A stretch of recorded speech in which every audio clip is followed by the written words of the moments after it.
समझते हैं कि इस मुल्क को हिंदू राष्ट्र बनाना कैसे मुमकिन है। हमारे दस्तूर के आर्टिकल 368 के मुताबिक अगर इस मुल्क को हिंदू राष्ट्र बनाना हो तो उसके लिए 4 शर्तें हैं। यानी अगर मौजूदा हुकूमत अगर ये 4 शर्तें पूरी कर दे तो वो आराम से इस मुल्क को हिंदू राष्ट्र बना सकते हैं, उनको कोई रोक नहीं सकता। वो 4 चीजें क्या हैं, आइए जरा गौर से सुन ले।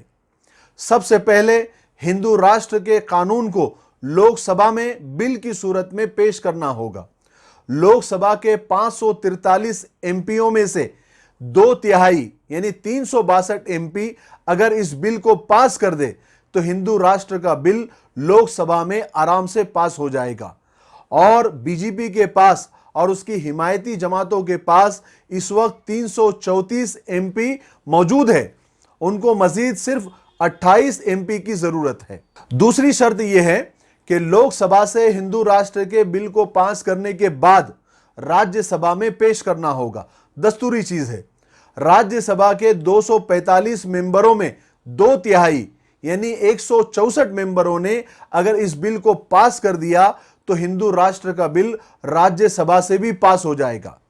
लेकिन इस वक्त बीजेपी के पास राज्यसभा में सिर्फ 84 ही मेंबर है, जिसकी वजह से राज्यसभा में हिंदू राष्ट्र बिल पास नहीं हो सकता।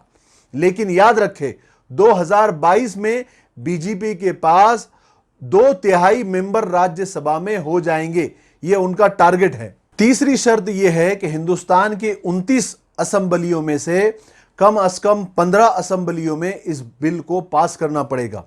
और इस वक्त बीजेपी के पास 15 असेंबलियां यानी 15 स्टेट मौजूद है, इसलिए यह शर्त भी उनके लिए मुमकिन है। चौथी शर्त यह है कि तीनों जगह से यह बिल पास होने के बाद यानी लोकसभा से, राज्यसभा से और 15 असेंबलियों से अगर यह बिल पास हो गया तो फिर यह सदर के पास बिल जाएगा। और अगर सदर हिंद ने इस बिल पर दस्तखत कर दिए तो यह बिल पास हो जाएगा। और याद रखें, खुदा न खास्ता यह हुकूमत दोबारा 2019 में आ गई और उन्होंने दोबारा हुकूमत बना ली तो राज्यसभा में भी उनके 2/3 एमपी आ जाएंगे। फिर उन्हें इस मुल्क को हिंदू राष्ट्र बनाने से कोई नहीं रोक सकता। फिर उसके बाद यह मुल्क जमहूरी मुल्क नहीं रहेगा बल्कि हिंदू राष्ट्र बन जाएगा। ना इलेक्शन होंगे, ना सियासत में कोई आ सकता।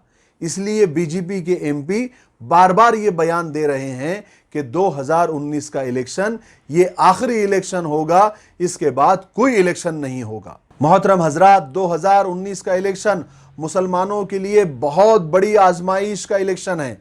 इसलिए उलमा, दानिशवरान और सेकुलर गैर मुस्लिम भाई भी सख्त तशवीश में मुब्तला है। इसलिए सारे मसलक के उलमा बड़े दर्द के साथ बार बार ये अपील कर रहे हैं और हम भी बार बार ये बोल रहे हैं कि इस इलेक्शन में किसी भी किस्म की गफलत न बरते।